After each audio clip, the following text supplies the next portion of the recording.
18% வரி குறைஞ்சிருச்சு, சூப்பர்ப்பா மோடி மாஸ் அப்படின்னு சொல்லிட்டு ஒரு சில பேர் சொல்லிட்டு இருக்காங்க. ட்ரம்ப் டைரக்டா நம்ம நாட்டை த்ரெட்டன் பண்ணிருக்காருங்க. நான் உன்ன பாத்துக்கிட்டே இருப்பேன், இதுக்கப்புறமா நீ ரஷ்யா கிட்ட என்ன வாங்கினா நான் வரிய உயர்த்துவேன் அப்படின்னு சொல்லிட்டு டைரக்டா த்ரெட்டன் பண்ணிருக்காரு. இதுக்கு பதில் சொல்ல சொன்னா ரஷ்யா கிட்ட இருந்து என்ன வாங்குவீங்களா இல்லையான்னு சொல்லி கேள்வி கேட்டா ஒரு பதில் வரலங்க. இவங்க கிட்ட இருந்து ஒரு பதில் வரல. அப்படியே மழுப்புறாங்க தெளிவா. இல்ல மினிஸ்ட்ரி ஆஃப் அஃபேர்ஸ் வந்து இதுக்கு பதில் சொல்லுவாங்க. அங்க நீங்க மினிஸ்ட்ரி ஆஃப் அஃபேர்ஸ் கிட்ட போயிட்டு கேட்டீங்கன்னா அவங்க ஸ்ட்ராட்டஜிக் டிப்ளமேட்டிக் யூனோ அப்படின்னு சொல்லிட்டு அப்படியே புரியாத பாஷையில பேசி அப்படியே மழுப்ப வேண்டியது. மக்களுக்கு தெளிவா ஒரு கிளாரிட்டி இல்ல. இப்பேற்பட்ட ஒரு டீல் போட்டிருக்கோம் அப்படின்றதே நம்ம நாட்டு பிரதமர் சொல்ல, யூஎஸ் பிரசிடென்ட் வந்து நம்மளுக்கு சொல்றாரு. இந்த மாதிரி நாங்க வரியை குறைக்கிறோம், இந்தியாக்குள்ள வந்து நிறைய எக்ஸ்போர்ட் பண்ண போறோம், 500 பில்லியனுக்கு பொருள் எக்ஸ்போர்ட் பண்ண போறோம், இனிமே இந்தியா ரஷ்யா கிட்ட இருந்து என்ன வாங்க மாட்டாங்கன்னு சொல்லி ட்ரம்ப் அனௌன்ஸ் பண்ணிட்டு இருக்காரு. நம்ம நாட்டு பிரதமர் வந்து அனௌன்ஸ் பண்ணல இதை. சரி, இப்ப ட்ரம்ப் அனௌன்ஸ் பண்ணிட்டாரு, இதுக்கு என்னடா கேள்வி, இது என்னடா அப்படின்னு சொல்லி கேட்டா அதுக்கும் வந்து பதில் கிடையாது. ரஷ்யா கிட்ட இருந்து என்ன வாங்குறியா இல்லையா அப்படின்னு கேட்டா அதுக்கும் வந்து பதில் கிடையாது. இத்தனை லட்சம் இத்தனை கோடி மக்களை பாதிக்க போற ஒரு விஷயத்த பத்தி நம்ம நாட்டுல ஒரு தெளிவு கிடையாதுங்க. அதை பத்தி யாருமே கவர்மெண்ட் சைட்ல இருந்து தெளிவா வந்து ஒரு பதில் கொடுக்க மாட்டாங்க. ஆனா இவங்க மறைமுகமா ஒண்ணு பண்றது என்ன தெரியுமா? அங்க ட்ரம்ப் சொன்னாரு பாத்தீங்களா அந்த டீல, அதை இவங்க சைலண்டா இம்ப்ளிமெண்ட் பண்ணிட்டு இருக்காங்க.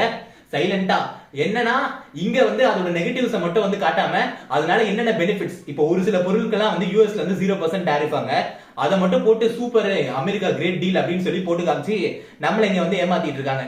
ஆனா நம்மளோட முக்காவாசி எக்ஸ்போர்ட் பண்ற பொருளுக்கு அங்க 18% வந்து வரி விதிக்கிறான். ஓகேவா? அவன் இங்க இம்போர்ட் பண்ற பொருளுக்கு 0% பிளஸ் அவன் இம்போர்ட் பண்ற பொருளும் வந்து இனிமே அதிகம். 500 பில்லியன் பண்றாங்களா தெரியல, பட் இனிமே அதிகரிக்கும் வந்து சொல்றாங்க. ட்ரம்ப் மென்ஷன் பண்ணிருக்காரு, இந்தியாவுக்கு வந்து ஒரு இன்டென்ட் இருக்கு 500 பில்லியன் வரைக்கும் வந்து நாங்க வந்து அவங்க நாட்டுல இம்போர்ட் பண்றதுக்கு அப்படின்னு சொல்லிட்டு. சோ இங்க அங்க ட்ரம்ப் சொன்ன அந்த டீலை இங்க ரகசியமா மறைமுகமா அப்படியே வந்து தலையாட்டி ஆமா ஆமா அப்படின்னு சொல்லிட்டு சைலண்டா இம்ப்ளிமெண்ட் பண்ணிட்டு இருக்காங்க. வாயை திறந்தா கேள்வி கேட்டுருவா மாட்டிப்போம் அப்படின்னு சொல்லிட்டு அதுல இருக்க ஒரு சில நல்ல விஷயங்களை மட்டும் சோசியல் மீடியால போட்டு சூப்பர்ப்பா இது இது இது அப்படின்னு சொல்லிட்டு இங்க வந்து பண்ணிட்டு இருக்காங்க. ரொம்ப வஸ்துங்க, ரொம்ப வஸ்து. ஏன்னா நம்ம நாட்டு மக்களுக்கு இவ்வளவு பெரிய இப்போ நம்மளோட விவசாயத்துறையெல்லாம் வந்து என்ன ஆகும்னே தெரியல, அவ்வளோ வந்து இப்ப நடந்துட்டு இருக்கு. ஒரு வார்த்தை நம்ம நாட்டு மக்களுக்கு சொன்னா என்ன குறைஞ்சவங்க போயிட போறீங்க? இதனாலதான் மோடி வந்து ட்ரம்ப் கிட்ட சரண்டர் ஆயிட்டாரான்னு சொல்லிட்டு எல்லாரும் வந்து கேட்டுட்டு இருக்காங்க. எனக்கும் அப்படிதான் தோணுது. எனக்கு தெரியல மக்கள், நீங்களே வந்து டைரக்டா சொல்லுங்க, நான் உங்ககிட்டே கேட்கிறேன்.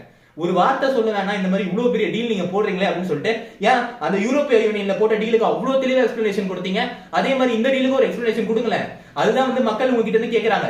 சோ தயவு செஞ்சு இனிமேலாச்சும் வந்து ஒரு கிளாரிட்டி கொடுங்க இந்த விஷயத்துல. ரஷ்யா கிட்ட இருந்து இந்தியா என்ன வாங்குமா வாங்காதா? அமெரிக்காவோட பொருள் இத்தனை சதவீதம் 500 பில்லியன் பொருளை வந்து நம்ம இம்போர்ட் பண்ண போறோமா? நம்மளோட அக்ரிகல்ச்சருக்கு என்ன ஆகுதுன்னு சொல்லிட்டு தெளிவுபடுத்துங்க மக்களுக்கு.